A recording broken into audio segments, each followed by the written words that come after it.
Over 100 years ago, on September 1st, 1914, the last passenger pigeon, a female named Martha, died at the Cincinnati Zoo. It was the end of a truly remarkable species that once traveled in flocks of billions that could blot out the sun.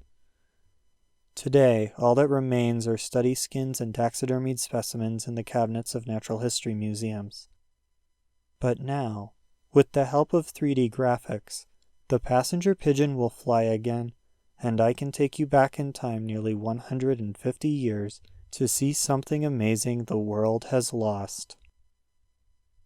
Welcome to the Midwest of North America in the early 19th century.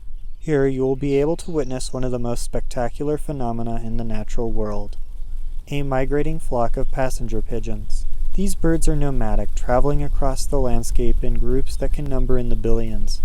Flocks of this magnitude have dramatic impacts on the ecology of the continent. When roosting, they are so abundant they can bring down tree limbs, increasing the prevalence of fire, and during the spring they feed on masting red oaks, consuming so many acorns that other species, like the white oak, dominate the flora east of the Mississippi. In the future, the disappearance of this bird will lead to the red oak becoming dominant in these eastern woodlands.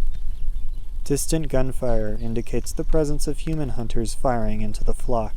Intense hunting pressure along with wide-scale land conversion are beginning to take their toll, and in under 100 years the sight of a passenger pigeon flock will be but a distant memory.